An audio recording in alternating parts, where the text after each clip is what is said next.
万圣帝君伏魔真经。团靠人言测道心，真心一点观不尽。圣贤之门正道通，了脱生死从此门。一往将相平和论，功过对错成己身。君临天下尘世间，上善发恶见世人。虎虎相龙家邦正，威灵显赫三界经。魔高一丈可足举，道高一尺化太平。真水真火系身上，浩然重色在其中。经年累月修精进，忠孝节义表万民。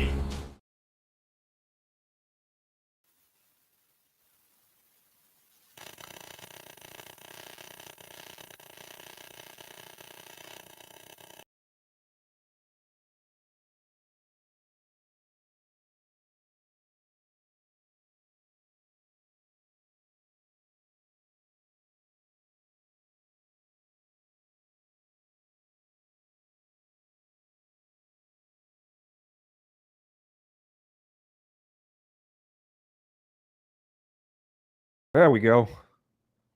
Why would I ever expect things to just work the way they are supposed to? Why would I ever assume that?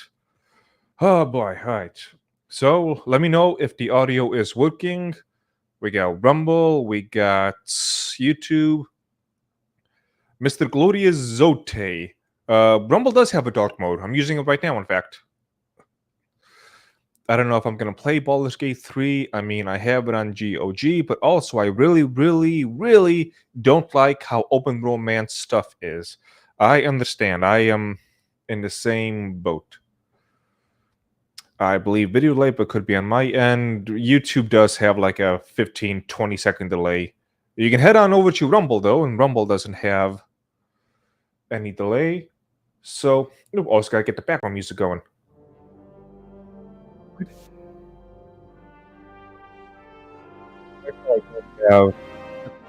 Because honestly, I don't like headphones. So let me know if you guys working with a bit audio offset.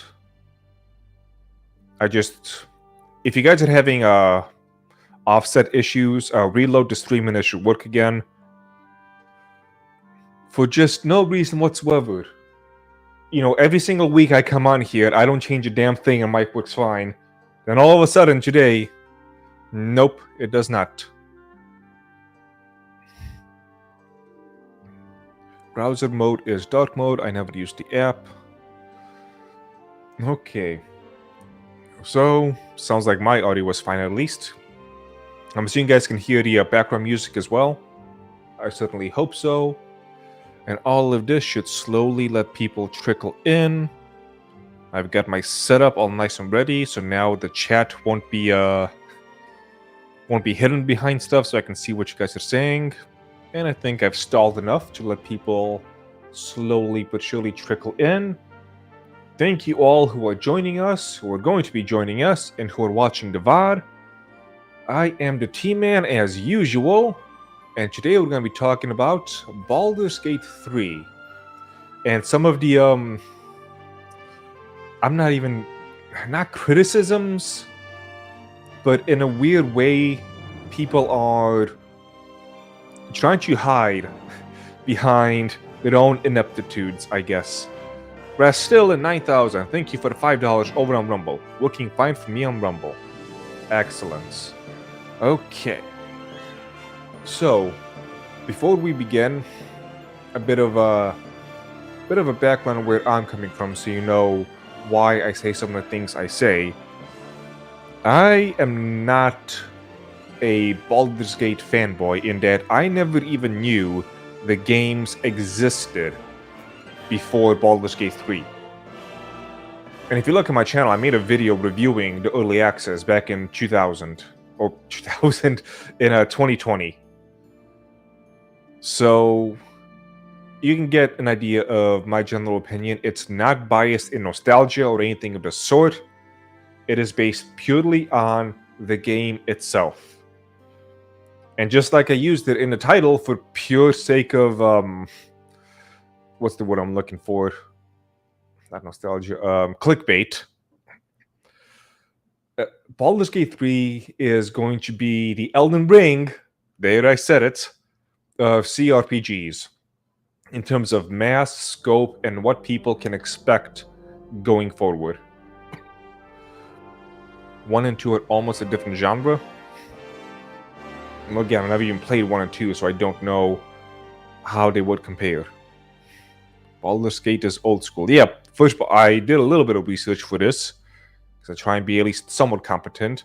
Baldur's Gate is old school. The first game came out in 98.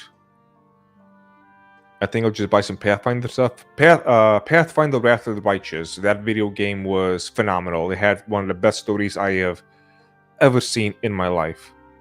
I've never played D&D, let alone BG Baldur's Gate outside of Baldur's Gate 3. You never played D&D? Wow. That's a bit of a surprise. Well, you get a decent introduction, I would say. And so, what sparked this video off? Actually, before I even get into that, a little bit of shilling. When the game releases on August 3rd, I'm going to be live streaming it, my playthrough of it, where I'm going to try my best to roleplay as I am playing it. I'm going to have to break the fourth wall whenever I can to make sure everybody knows what's going on, but overall, I'm going to be trying to stay in character as I play through the whole thing.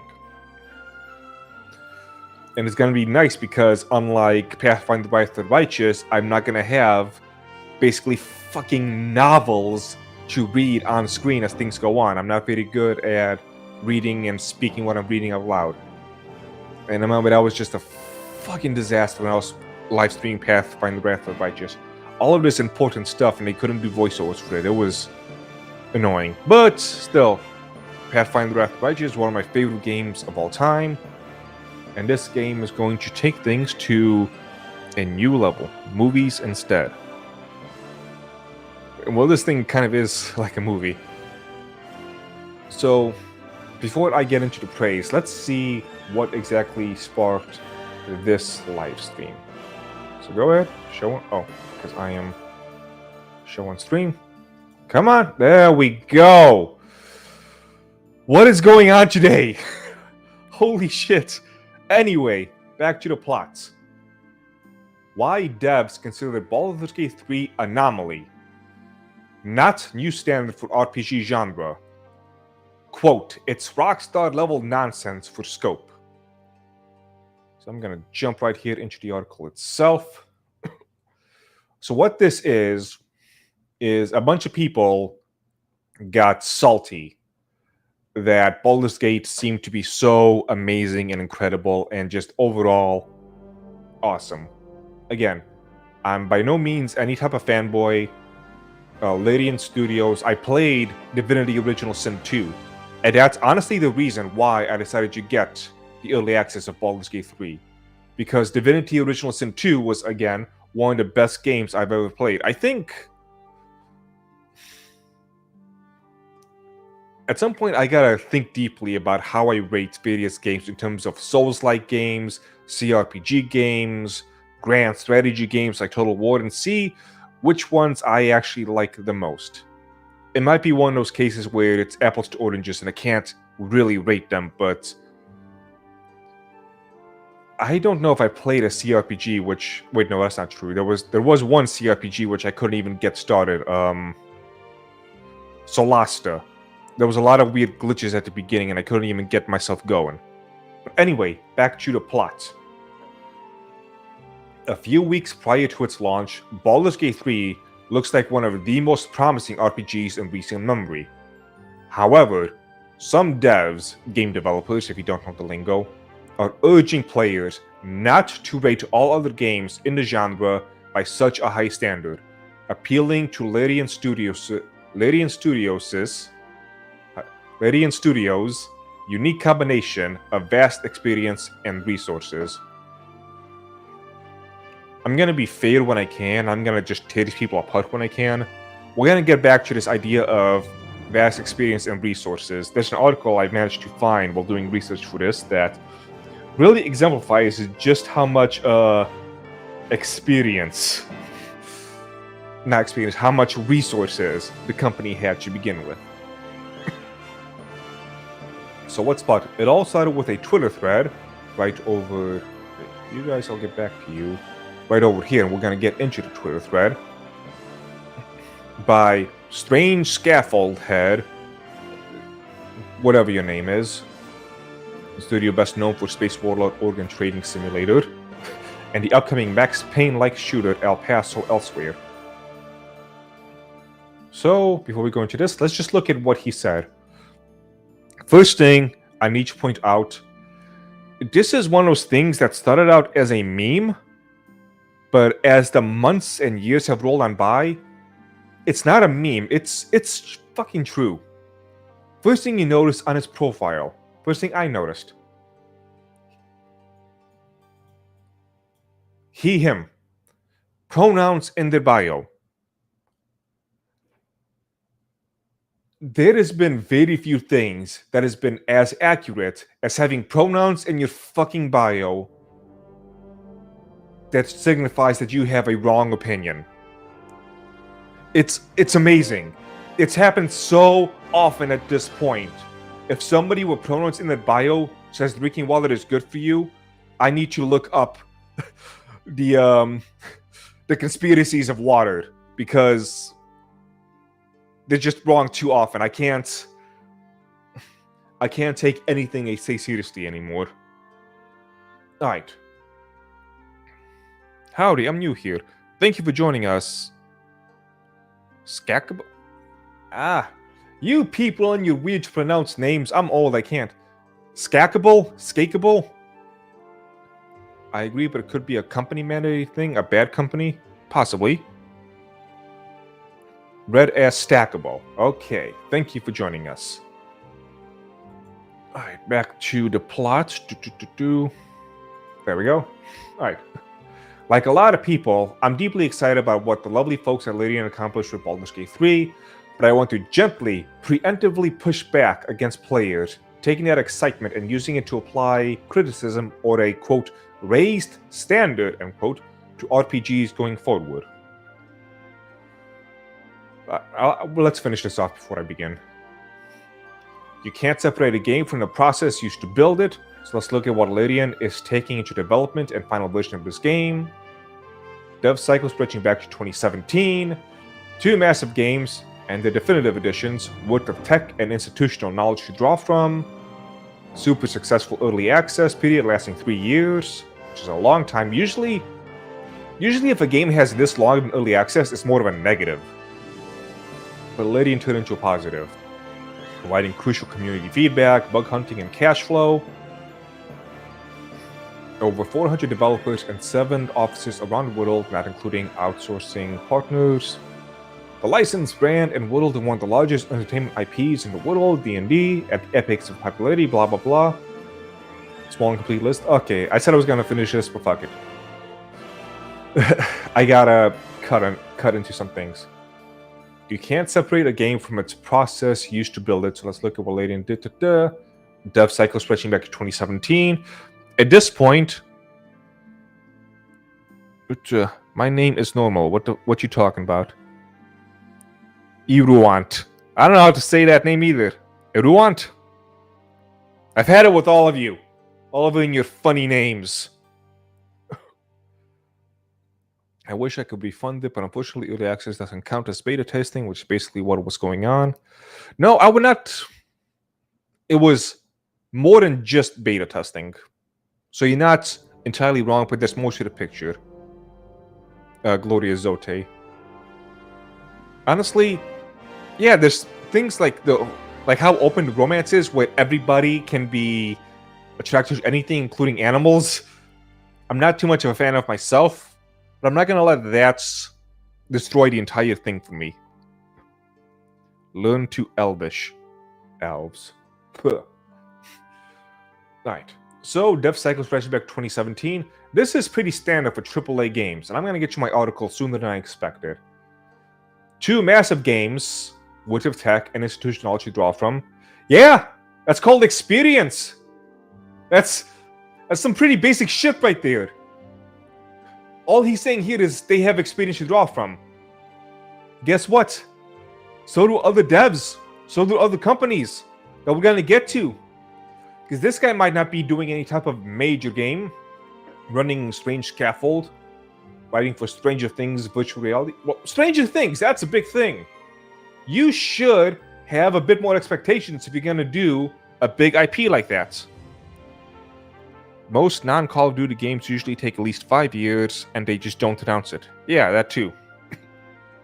I'm not going to wash my shirt, Twisted Puppet. EA Sports, yeah. So all he's saying here is that they have experience. Super successful early access period lasted 3 years, providing crucial community feedback, bug hunting, and cash flow. Him bringing this up is kind of weird to me, because why don't other companies do this? In fact, because of Baldur's Gate 3 and the way they did it, the way I envision me running a video game studio going forward is doing this early access stuff. Because I paid attention, especially for the first, 3, maybe 4 patches, and seeing the development cycle, how that goes, and how much they listen to players. How much they improved their final product based on what people had to say. And it was a lot of stuff. Stop telling me to wash my shirt. That's never gonna happen. Ever. How many years has it been since I washed the shirt, or since this game has been in development? So, early access lasting 3 years. What's the big game? Elder Scrolls 6. Why doesn't Elder Scrolls 6 do this? I mean, it's going to be a big game. Why not just provide the first, let's say, 10 hours of the game? Or maybe the first, I don't know, section. Elden Ring had a beta thing where they had specifically placed items in specific areas just for the first zone. But that was only just a few days of a beta. Why don't more companies do this more often and actually get feedback from the players? Get that bug hunting stuff going and the cash flow.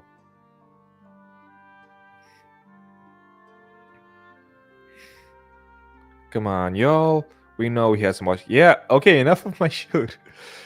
Star Citizen has early access, or do you call that technically still a beta? When does Star Citizen come out? Because that all depends.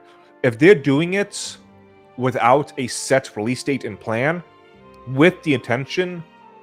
So betas have become one of two things, and it's kind of weird. Either they are doing what Larian Studios did, trying to get feedback, finding the bugs, etc., or they're using it to promote the game. If they're using it to promote the game, it's kind of... it's not bad, but you could be doing so much more. That's what I'm trying to say with all this. So Star Citizen, what's that other Bethesda game that's coming out soon? Starfield? They didn't do any type of early access. They probably should have. Elder Scrolls 6. Do the stuff, get the feedback, see what it's like. Because I can guarantee you, Elder Scrolls 6 is probably going to have a lot of feedback. My expectations for Elder Scrolls 6 are low. That's how I feel about the game, because Bethesda has just done too many things I'm not happy with over the past decade and a half. Alright. This one kind of annoys me, because this is kind of false. Hey, get out of here. Over 400 developers in 7 different offices around the world, not including outsourcing partners. Off to this article here. We just need this part right here. Baldur's Gate is probably the biggest name in the CRPG space. Goes without saying, upcoming revival is something millions are looking forward to. The fact that it's being made by Larian Studios, developers of the excellent Divinity Original Sin games, only added to the excitement, and it seems that the studio itself knows what a massive undertaking this is for them in more ways than one. Speaking recently in an interview with Eurogamer, executive producer David Walgrave spoke about the scope of the game's development, saying that after Divinity Original Sin 2, in order to do justice to Baldur's Gate 3, Larian Studios had to exponentially grow and explode. When asked if, in light of all the growth, Baldur's Gate 3 would be classified as a AAA production, Walgrave said that it was indeed the case. I would call it a AAA game, he said.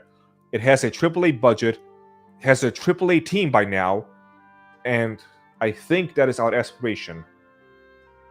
If memory serves, let me look this up before I potentially spout misinformation.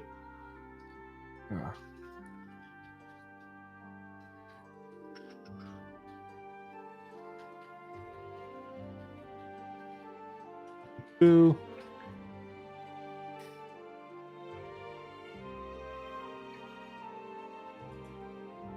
that's how many people now. I want to know how many people began. Because if memory serves. Yeah, no, I was right. Going to round. Oh no, wait. Okay, after this build, okay, pre-production, yes. Alright, so when they started Baldur's Gate 3,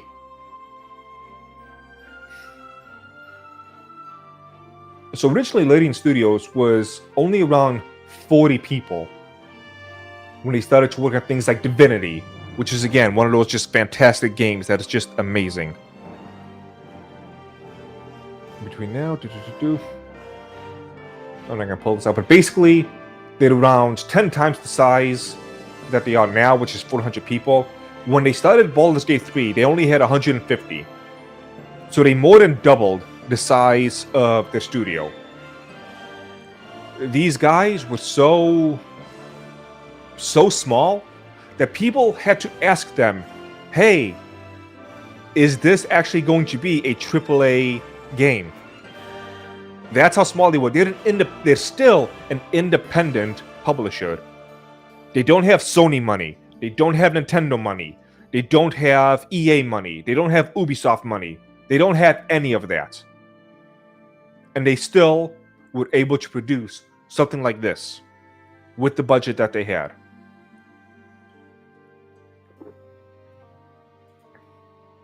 So going back to the original stuff, over 400 developers and 7 different offices around the world, including outsourcing partners. Yeah, that's later. That's several years after they began working on this. They began 2017. It wasn't until 2021, 2022 that they began going to that extent. So this is not really correct. And they did it because of the love of the game. Personally, I hate open betas and early access. I want the games to be completely spoiler-free, past vague hints until launch. I can understand that. But at the same time, again, it gave them so much feedback that it made the game immensely better. To the point where they rewrote an entire companion, which is insane. I've actually been to Larian Studios in the past to test the game beyond Divinity way back. Like 1 hour drive from the headquarters. That's amazing. Yeah, they hired a bunch of developers. How dare they? And so this guy works on, let's say, mid-level stuff. Stranger Things. You know, it's not really something you think about when you think about video games. So the licensed brand. Okay. Small and complete list. Larian is coming into this game swinging with a gigantic weight of expectation to deal with. But they're also doing it with an immense amount of wind. direct experiences, resources. Fuck you for this one. Direct experience, yes. Why don't you devs have direct experience? Or do you? You're just kind of saying this because you think it's supposed to prove a point. Resources, they didn't.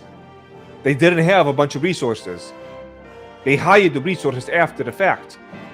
They began with the early access to gain cash flow, because they've been in danger of bankruptcy in the past. Specialty tooling. Again, they've worked on this stuff when they were a 40-man team. And when we get to the AAA developers, with people like, I can't remember names, but companies like Blizzard saying, oh yeah, we agree with this, you can't expect us to do the same. You can't be serious. Era of Mega Games BG3, one of the largest attempted, built by a specialized group of people using mature tech, specially built to make this specific game, reinforced by invaluable mass player feedback and market validation ahead of its launch. All things all of these companies could be doing. This is not a new baseline for RPGs. This is an anomaly. You know, when Skyrim came out in 2011, similar things were being said about that. Because Skyrim took things to a whole new level. And did things which very few companies also did. And now we look back on it, and we need a bunch of mods to make it equal what we can do today. The reason he's saying this is because he doesn't want to be held to the same standard. And nobody's going to hold small single-A or double-A developers for like 20, 30-man teams to the same extent as Baldur's Gate 3. But that's not what people are talking about. People are talking about Sony. They're talking about Ubisoft. They're talking about Blizzard Activision. They're talking about the big companies that have the resources to do all of this stuff. For some reason don't, or maybe even worse, can't.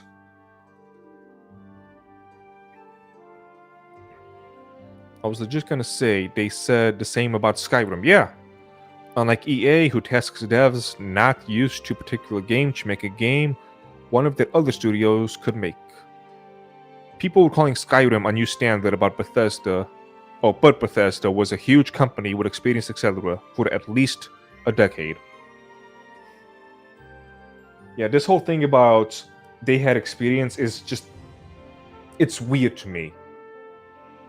Because everybody works within this realm of having experience. So please celebrate the achievements, okay, it looks like a massive amount of effort, yep. But if you shout, every RPG should be like this going forward, you have no excuse. You not just missed the point, you've created expectations and conditions to ensure your favorite creators may never be able to give you the thing you love ever again. If a year down the line, a new CRPG is announced, and they say that they do not have cinematics for every single type of speech, I wouldn't be surprised. I would say, okay, that's reasonable. If they did hit the standard of having every dialogue be animated, to have cinematics, I'd be impressed still. Because it is a giant thing to do. Over 2,000 NPCs. And you have cinematics for all of them?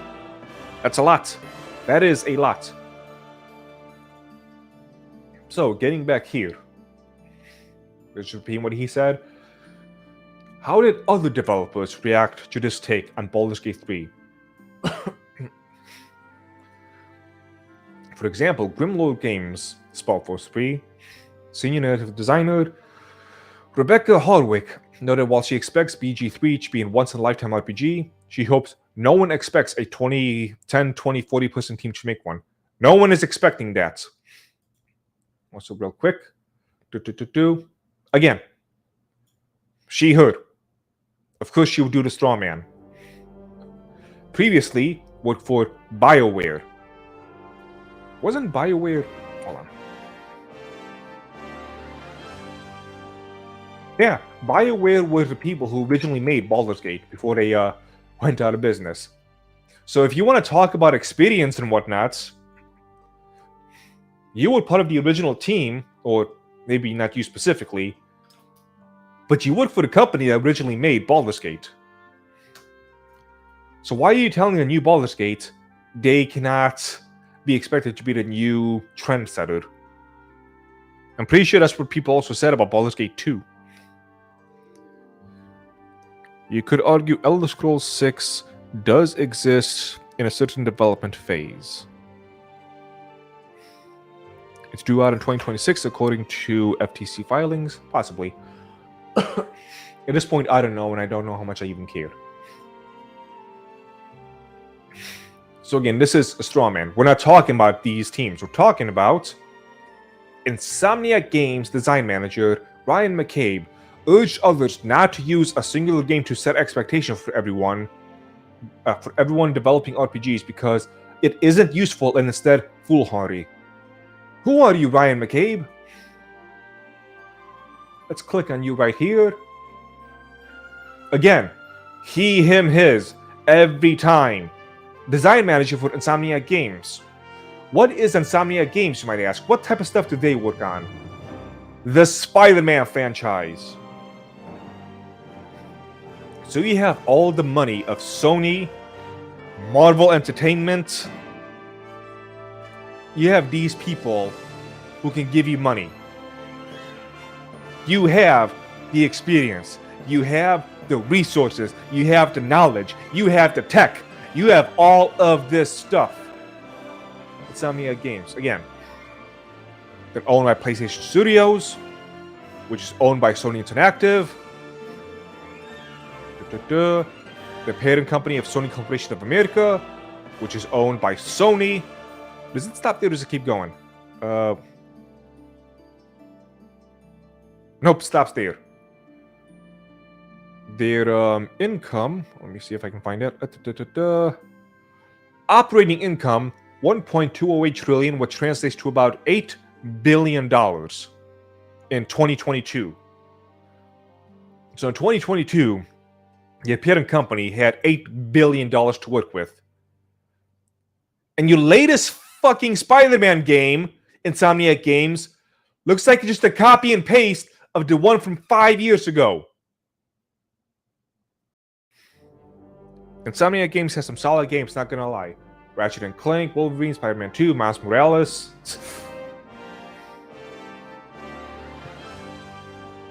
They are saying that they cannot keep up with what Baldur's Gate 3 is doing. The resources of all of Sony behind their backs, all the people they can hire,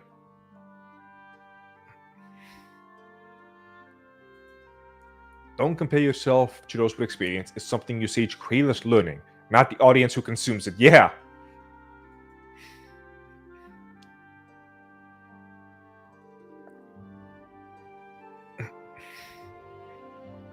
Oh, you game propaganda profile picture? That too? How can somebody who is working for a company probably triple digits times, like 100, 500, 1,000 times larger than Larian Studios, saying, hey, we cannot meet the expectations of this relatively minuscule studio in what they do?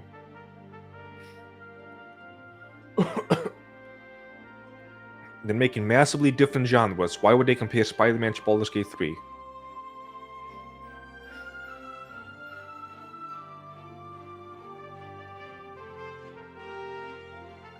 They don't have all the resources of Sony, only the resources that Sony will give them.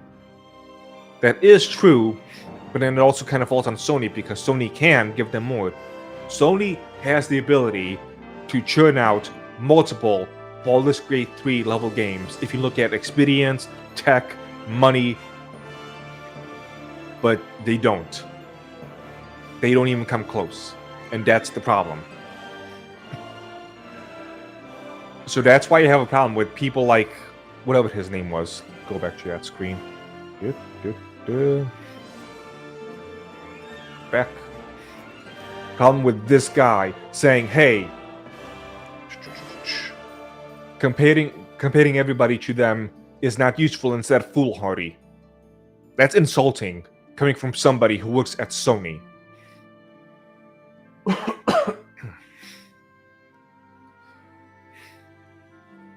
Also, Sony deadlines to make them out at the same time as a movie release or something.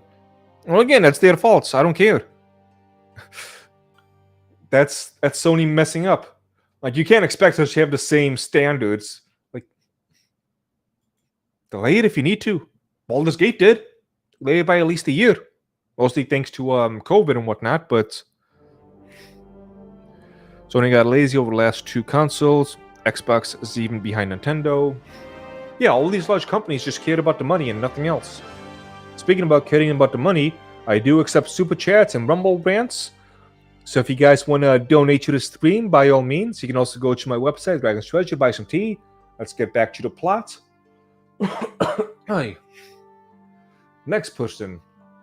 Obsidian Entertainment Design Director, Josh Sawyer. Who was Obsidian Entertainment? I forget. Such. Developer of Star Wars Knights of the Old Republic. Never went to Knights 2. The website doesn't even work anymore. What else have you guys done? Celebrating 20 years. So you guys have the experience, the tech. Parent organizations, Microsoft. Owned by Microsoft. The resources of Microsoft behind you. Experience behind you. And you're trying to say, great thread, the conditions under which Baldur's Gate 3 was made are atypical. How were they atypical? In what sense were they atypical? You are literally, and I'm using literally in the correct literal sense, in the same field. With more money, stronger tech, stronger powers, better everything. And you're trying to say, hey, these guys are atypical. We can't keep up with this. You know, I started this thing hoping that I was going to be a little bit more mellow. Didn't work. Because the more I read this, the more annoyed I get.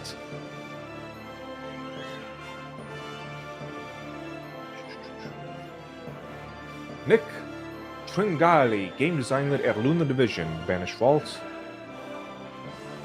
What do you say? And frankly, even the concept of baseline is a damaging concept. Of course you would say that. Games do not need to increase in size or technological complexity forever. That's just a narrative created by tech. It's just created by the technology companies, man. How much you want to bet this guy's economy? Game designer making Banished Vault, Lunar Division. Alright, so it's a small...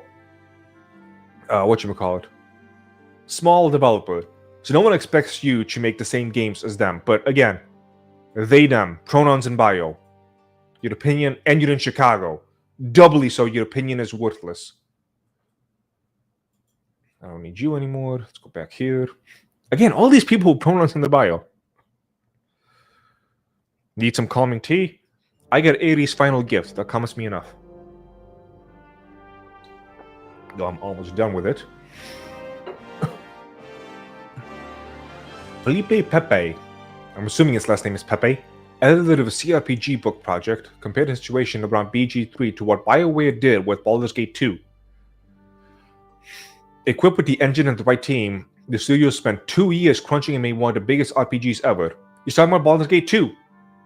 That was just 2 years, they made one of the biggest RPGs ever. They had an engine team, yeah. It had 17 companions, each with their own quests, 4 romances and a ton of side quests. That's huge.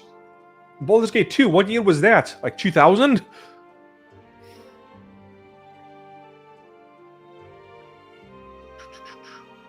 Diablo 4 senior designer.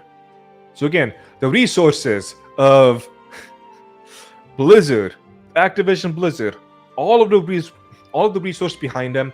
They had the tech. It's Diablo 4. The tech has existed for a while. They've been in business for a couple of decades now. They got all the stuff mentioned before.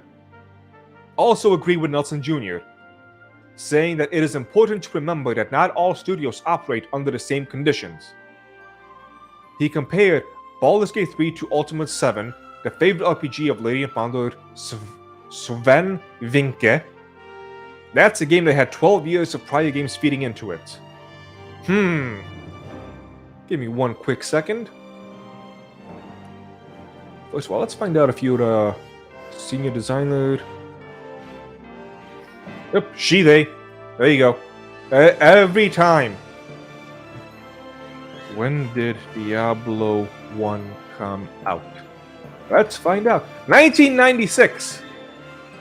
So that's almost, what, 06? Yeah, almost 30 years now. Almost 30 years with this game. And your company has been around longer than that. So you have more experience, more money, more tech, more everything. And you are still saying... If we were to look at this as a new benchmark, we would need to then focus on creating conditions, just like with TOTK. Knights of the... No. The hell is TOTK? Can anybody help me out with this? What's TOTK? I was going to say Knights of the Old Republic, but she's missing a few letters.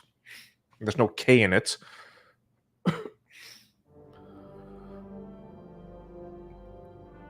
Oh, Zelda Tears of the Kingdom. I got you. Tears of the Kingdom. But people too often only look at the fruits of labor and not the labor itself. Same. What does that mean? They often look at the fruits and not the labor itself. Same as it ever was, I guess. Same deal with people wondering why there are so few artists painting like Renaissance masters. That's not even remotely close to the same thing. Most original devs moved on from Blizzard. There's a story that one of the Blizzard devs, whose name escapes me, Mark Kern, I think his last name was, one of the original devs who worked on World of Warcraft. I asked him one time with a super chat, when did you realize that Blizzard was no longer Blizzard? And he answered with... It was when he was talking to one of the big managers, the big suits. And they wanted him to fire most of his staff. Which he was against, because why would you want to do that? And there was a bunch of discussion about the game, and Mark was asking, why are you basically doing all of this stuff that goes against our principles as a company? And the suit replied with, Mark, we're a real company now. And that's when Mark knew that it was all over. It's all over, bros, as the kids like to say nowadays. They threw away what made them successful to begin with. They saw the money flowing in, and their minds just went blank with money.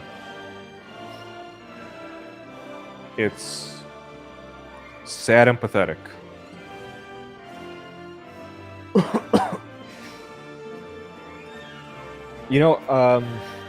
Because of reasons, I've been looking into professional wrestling the past week or two. Looking at the behind-the-scenes stuff. Looking at interviews of wrestlers, not in character, but retired ones talking about looking back at the business. For some of you who were around back in the day, there was the huge WCW versus WWF conflict that was going on. And the owner of WCW, Eric Bischoff, explained how he knew, or the day that he knew, that WCW was going to lose. And he said he realized it during the time when WCW was at its peak, when WCW was up here and WWF looked like they were about to go under. He said that he knew it was the day when he was called into a meeting and he was surrounded by people who he had never seen before, all wearing suits. There is a reason besides being a stubborn child stuck in adolescence that I'm against wearing ties and suits and whatnot. And it's because of things like this.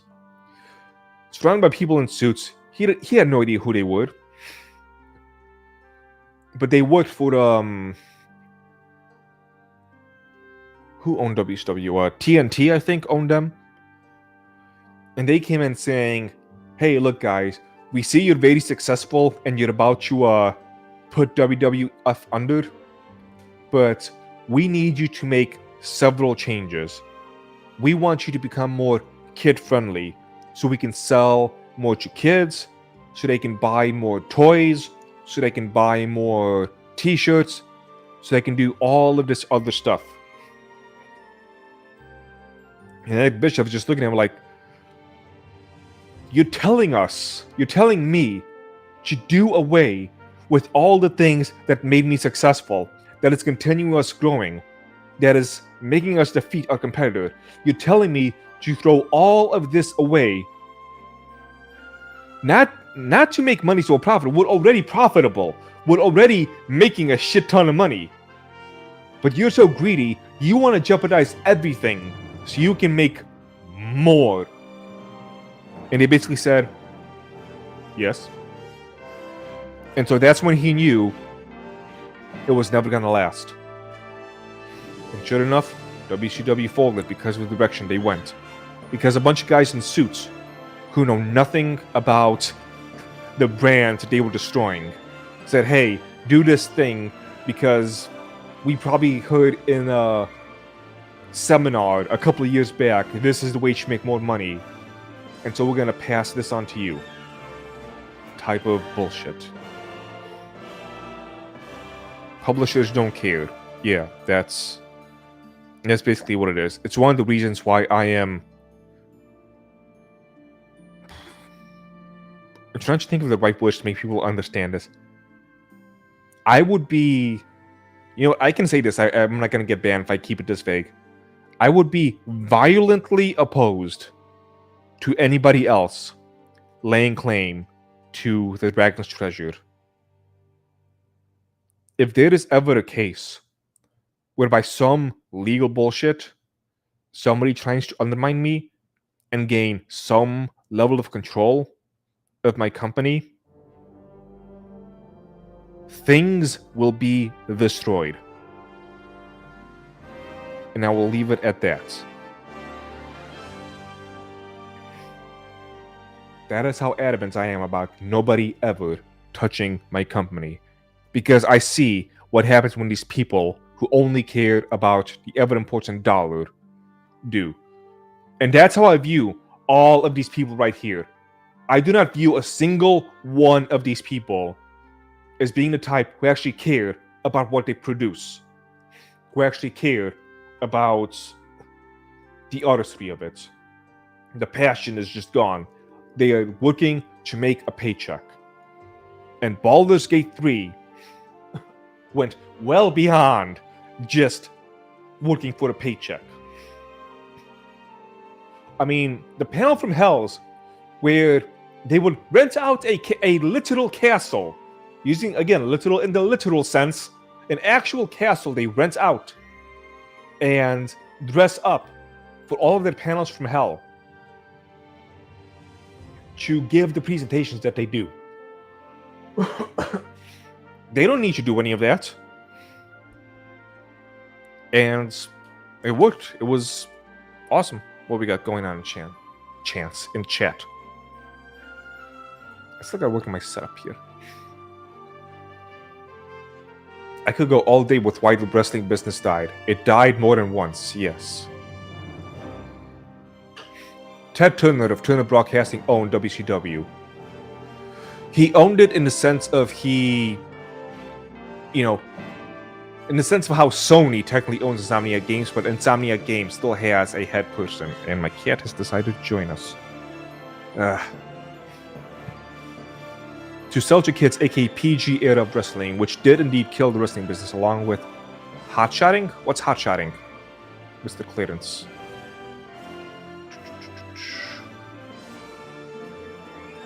The guy talking about Baldur's Gate 2 was a bit legit, even though he had a they them in bio.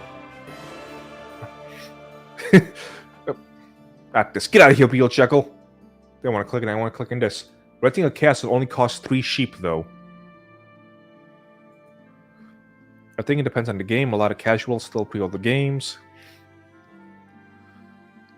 But in the case of D4, Diablo 4, a lot of hardcore fans pre-order and won't stop doing that no matter how much they complain. What's happening with Diablo 4 is exactly what I predicted in my mind. That people were going to say how awesome the game was when it came out and started giving all these empty praises and whatnot, just dancing off nostalgia. And now that a few weeks have passed and the reality of the game is setting in, more and more people are going, wait a minute. This game sucks. I thought it was good, but it actually sucks. What am I doing? Why am I playing this? Diacman released a video just a couple of days ago that's gotten a lot of fun backlash from the fanboys. Because he went into detail of why the game seemed to be awful. I've never played Diablo, none of them. So I never knew what it was like. But based on the history of Diablo 3, Diablo Immortal, and now Diablo 4, I'm like, this is not going to be good. Why is everyone pretending it's going to be good? Why is everyone pretending that it is good? I'm being unfair. I can kind of understand. I did the same thing with Wulong Fallen Dynasty. Being a massive fanboy of the Three Kingdoms era and Souls-like games, I kept holding on to the good things about the game, but it made me blind to the bad things about the game, and after a few months have passed, and the DLC that came out that made me go, yeah, this game is actually bad.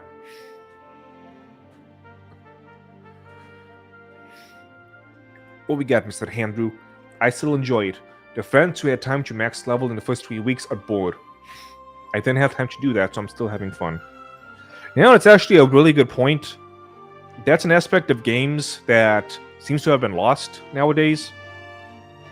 Everyone is just trying to get to the end game. Everyone is just trying to min-max everything. Nobody likes the journey of leveling up. For me, when I first played World of Warcraft, my favorite part of the games was leveling up. And this was original WoW. When getting from level 59 to level 60 took like 12 months. Not literally, but you know what I mean.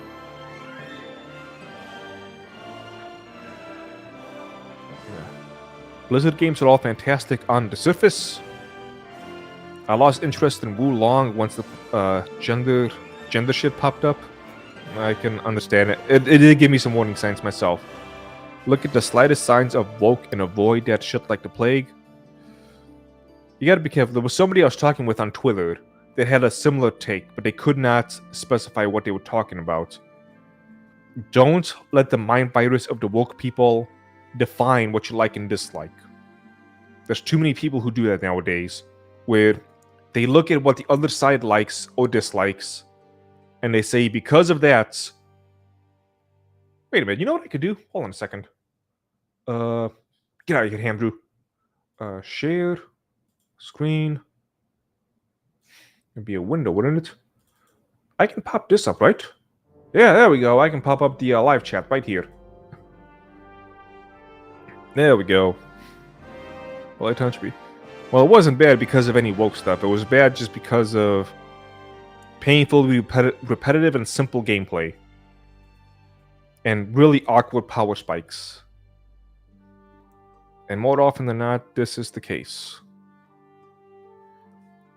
Ironically, Wulong had good studios with a history of making good historical Souls games. Yeah, I mean, it was from the same people who made Neo 2, which is possibly one of the most favorite game I've ever played.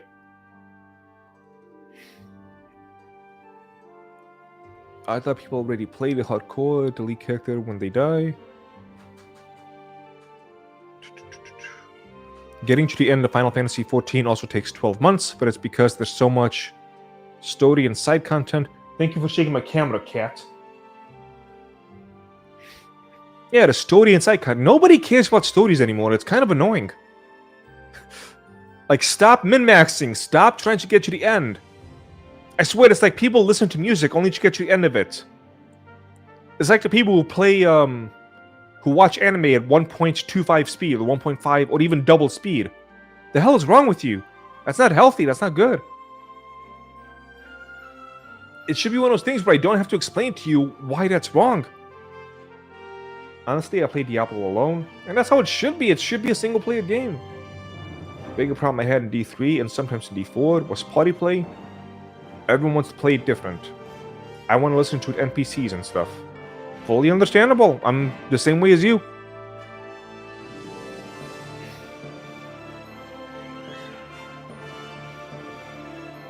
Sounds like the video game industry is having their own version of the hot-shotting problems.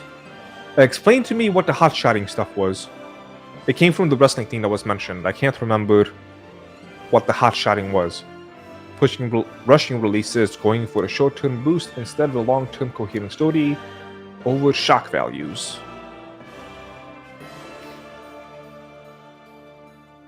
Let's see if I missed anything. Okay. Stability, so simple repetitive play has always been the hallmark of Diablo games since the beginning. Man, I wish more people used Rumble. Yeah, all of you, get over to Rumble. What are you doing using YouTube?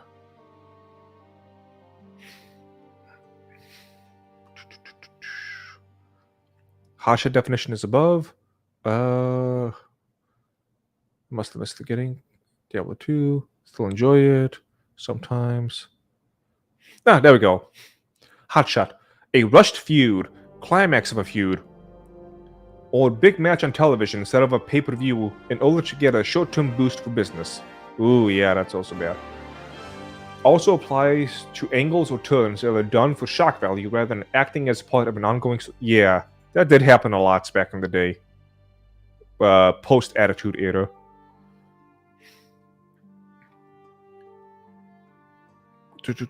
Group play is about the repetitive play after you've heard all of the story. You're all talking about Diablo. Again, I never played Diablo. Let's go ahead and get back to this. Enough ramblings about stuff. But yeah, like a freaking Diablo, a Blizzard Diablo 4 senior developer, right? Senior designer. You cannot be saying this stuff. You have no right. And actually, oh wait, that actually is it for the whole article and whatnot. That pretty much covers. Also, Baldur's Gate 3, after the whole bear sex, became a top seller. Top 100 selling games by revenue. It's being beaten by Counter-Strike, that's free to play. It's been number 1 for 571 weeks. That's a lot of weeks. Alright, but yeah, that pretty much covers all of that. Let's go back here. Okay. Go back to my face. And so, that is my general rant about these game companies talking about this stuff. The way I see it is most of them are just working for a paycheck. Or they're trying to push some type of political message, but they have no experience, as to what they want to use, in properly formulating any type of ideas. This reminds me of Elden Ring screenshots with a million HUD things covering the beautiful vista. Yeah. So many of these games have just become copy-paste. My favorite is still EA Sports. With every year, people will look at the games like they will look at, I don't know, FIFA 2020, and it would have 2019 logos all over the place.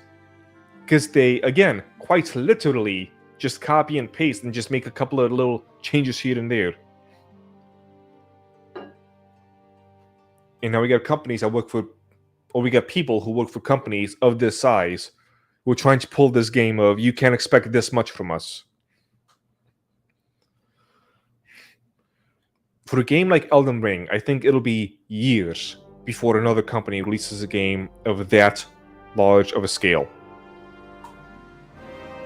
But if they stop wasting time with things like finding the collectibles and other stupid little gimmicks that they put in games, which I just fucking hate. I really hate them because all it's done It's just easy padding. That's all those systems are. Easy padding. Baldur's Gate 3 is okay. It's more than okay. Shame on you, Hamdrew. But we also should not shit on smaller stories and shoulder games either. We shouldn't. Dead Cells is amazing, even when Baldur's Gate 3 exists. That's my take. No, that's a story does not need to be long or big to be good. Many of these games are just bad in general. And many of these games try and be big, but just fail miserably. Again, because they just add all of this padding. I have played the early access of Baldur's Gate 3 multiple times now over the past 3 years. And it's amazing how changing something as little as your class makes it feel like a completely different game. Changes how you go about it. Scope for scope's sake, yeah. This. There's games that have a massive scope because they have to. Though I would say I'd be more supportive of those devs if they just fucking said, I don't want to make Baldur's Gate 3, instead of trying to say they can't. That's okay too. That is completely fine. It is a massive game. It is a massive step beyond. And if these companies just say, hey, this is amazing, we're not ready to do such a thing yet, that'd be a whole lot different. And I would be like, I understand. I never expected a company to make a game of this size and have every talking moment be cinematic, even with the NPCs. Again, over 2,000 NPCs. Each and every single one of them has a cinematic.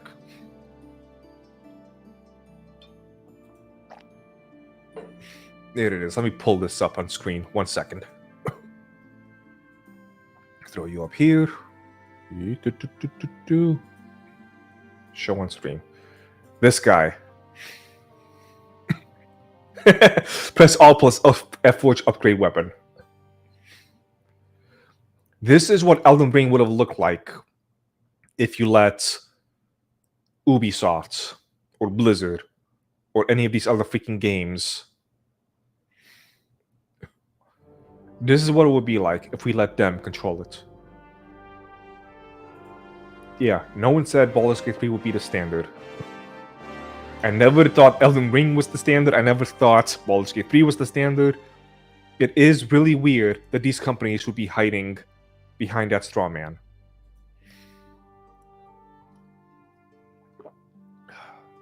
Finish my tea. Rastelin, thank you for the $2. Reminds me of old school RPGs that just pack side quests instead of dumb collectibles. Yeah, do side quests instead.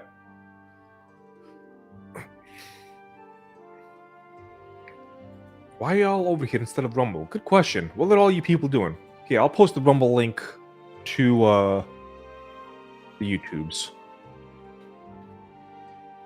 Okay, all of you go to Rumble. Oh, now I get that argument. They're butthurt over people expecting some level of competency for their games in EA, so their cash flow won't continue for their cash grab. I mean, at this point, they really don't care. It's full with people in suits looking for a paywall ad. Oh, you mean in the screenshot? I get it. Oh my god.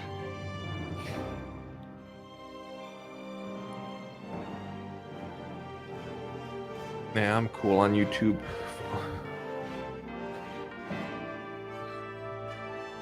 I'm cool on YouTube. FS.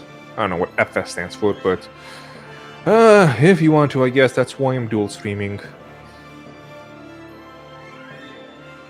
So yeah, that pretty much sums up my personal thoughts on it. And it seems like a couple of different takes, but it seems like a lot of us are on the same page. So again, August 3rd, I'm going to be playing Baldur's Gate 3. I'm going to be role-playing throughout the whole thing. I'll have you back I'll have to bounce between role playing and breaking the fourth wall because I just have to. Gotta praise the game when I can. Oh, for sure, okay. So I highly recommend people do that with me as well. Come on by, watch me play, and before you leave, also make sure to support this stream and the playthroughs and everything else. Come on by to dragonsreasure.com. Again, this is my website for my company that I have 100% ownership of.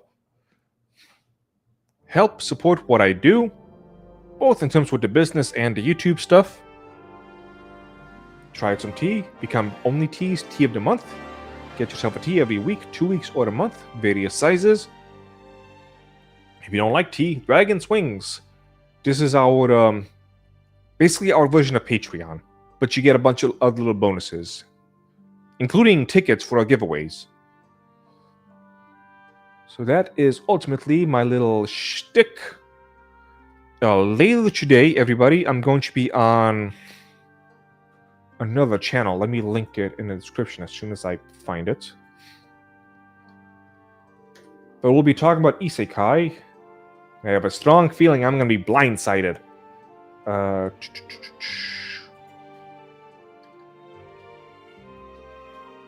Brandon the anime guy. No, that's not it. That's not it.